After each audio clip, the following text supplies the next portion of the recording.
Marc Spiegler, director of Art Basel. We have several directors, but I'm the director at the global level, which means that I'm in charge of the whole organization worldwide. It's been an organization which has developed a lot since I started.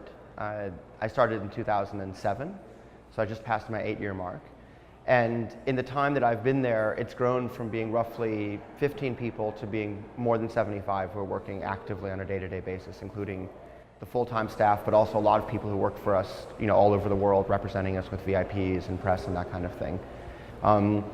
What this means is that basically, in the end, I'm sort of responsible for the 3 shows that we do in Hong Kong, Miami Beach, and Basel, but also other projects, like for instance, our crowdfunding initiative that we launched with Kickstarter a year ago, the social media work that we do online, the talks and conversations that we have, and so on and so forth.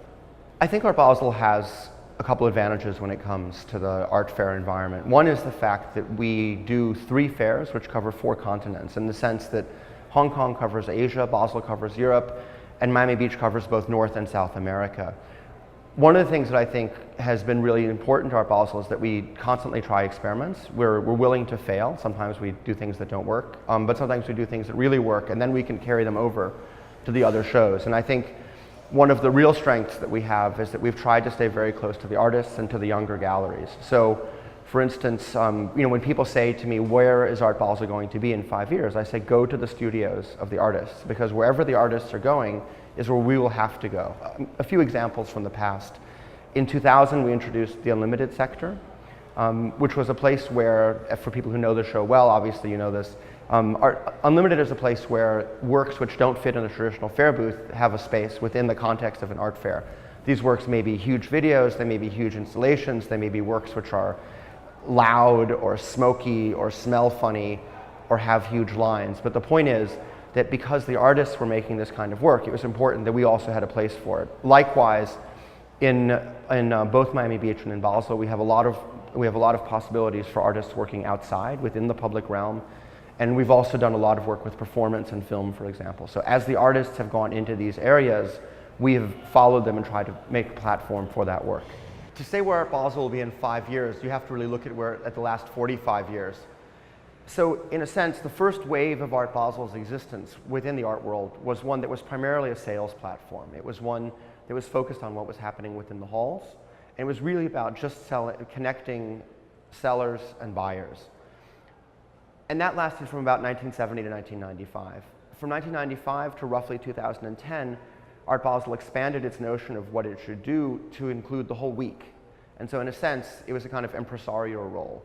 And so it was not only about what was going on in the halls, but also things like performance, like film, like Unlimited, but also working very closely with museums and private collections to build out a whole week that, in a sense, would provide cultural interest, cultural content for people from morning to night for the entire length of the week.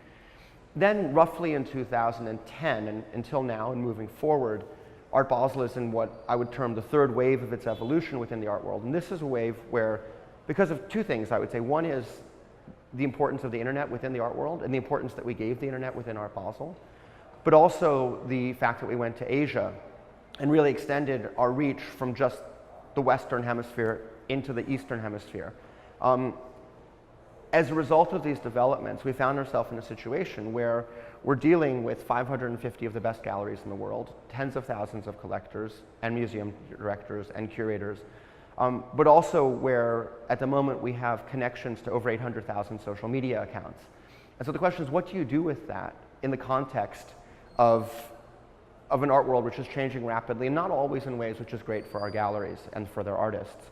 The first thing that we did with that, I think, in recognition of this, was last year to launch an initiative with Kickstarter as a partner for crowdfunding of nonprofit projects all over the world.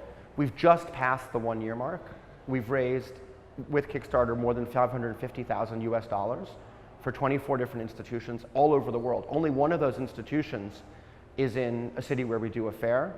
The other 23 were spread out literally all over the world. So some in classic places you would expect, like London and New York and LA, but then also places like Bogota, Myanmar, one just finished in Sri Lanka, Thailand, Lagos, Sydney. and so on and so forth. And I think we're going to get even more ambitious in terms of the size of the projects, but also the geographic diversity of the projects. And so this was a really interesting thing, and it really freaked people out at first when we decided to do this, because people were trying to look for the ulterior motive. And I think it's actually quite simple. We see ourselves as being part of an ecosystem in which the nonprofits play an important role, not commercially, but because the nonprofits are a lab, a testing ground, an experimentation place for artists, it's very important that they continue to thrive. And they don't necessarily thrive within a really strong market. So we really felt like we could take our position within the market, our position as a global entity within the art world that's present every day, that's connected to people every day, and to make things happen for these organizations that we think are so important. No, we have no intention of doing a fourth Art Basel fair anytime soon, for a couple of reasons. One is that, with our 3 fairs, we cover 4 continents. The other is, and maybe much more fundamentally, that what Art Basel is known for is the quality of the art that's there. If the quality of the art isn't there, then immediately our reputation will suffer, and it won't be the same thing. It would still be an Art Basel fair, but it would be a poor representation. And so if you add a 4th fair, quite logically, there are two possibilities. One is that the 4th fair is of a much lower quality than the other 3 fairs, so it's only an Art Basel fair in name. And the other would be that all 4 fairs would drop in quality, and they would become mediocre. Instead of having 3 great fairs, you'd have 4 mediocre fairs.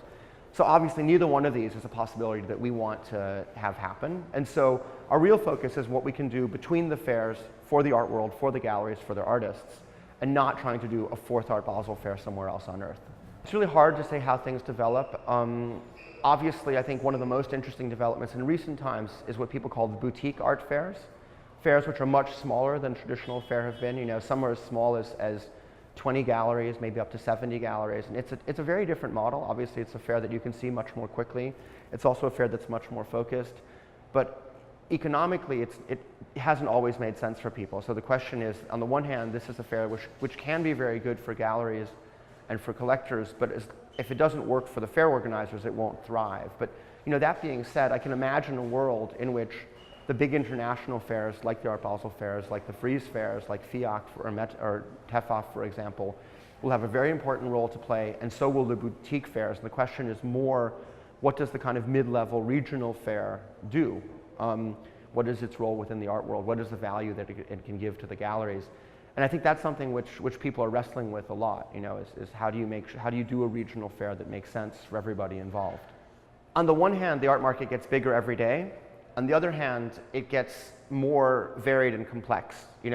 So, on the one end of the market, you have obviously the sort of what people would call the billionaires market. The auctions where you have literally hundreds of millions of dollars of artworks being sold in a single evening. Sometimes, there are works which are well over 100 million in and of themselves.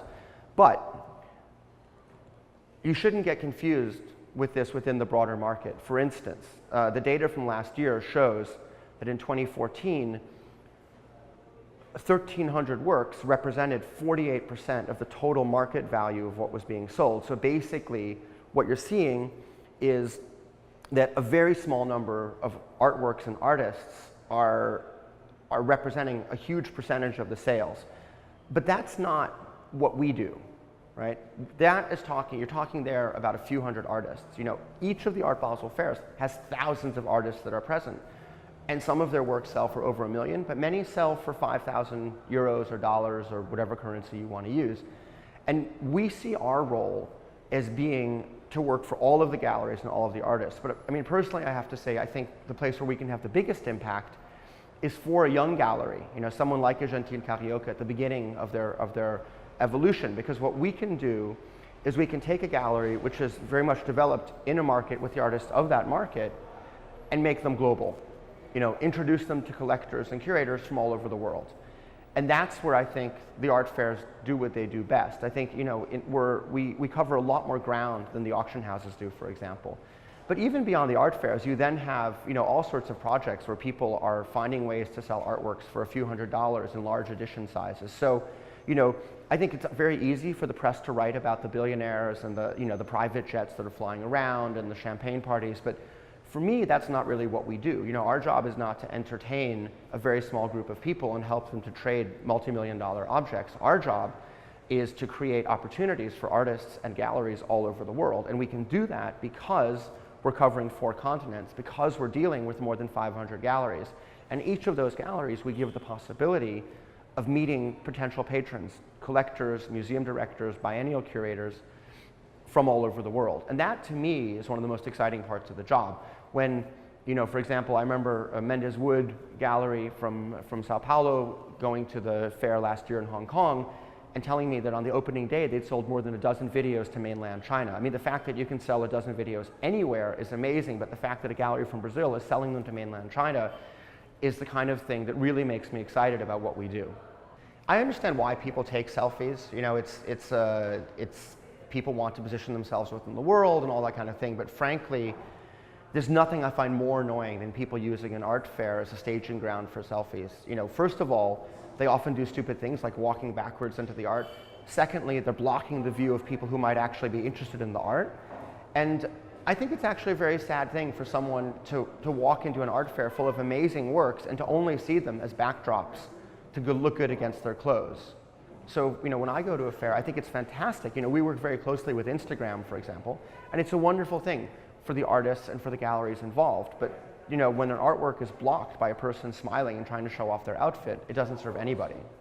I think the major challenge for me is that I have a global role in an art world which is changing so rapidly, and that on the one hand, you have to figure out a way that you can operate at a global level in a way that's coherent, so it feels like it's the same organization wherever we are. On the other hand, I think you want to make sure that that every region is served well, that every artist is served well, that every gallery is served well. So it's always this balance of the regional and the global, the balance of, that we have to make sure that it's commercially successful enough that the galleries keep coming back, but culturally interesting enough that people who are, who are really the connoisseurs, like the gallerists or like the collectors who just walked in here, but you want it to be, culturally interesting enough that people will come. And this is why we've done things, for example, like Meme for Miami last year, like Temple del Postino, like bringing Romeo Castellucci's project to Art Basel this year. It's important for us that it isn't just like the first wave, which was just kind of a flea market on steroids, but actually that it's a cultural event which pushes things forward for people, not just during that week, but the entire scope of the year.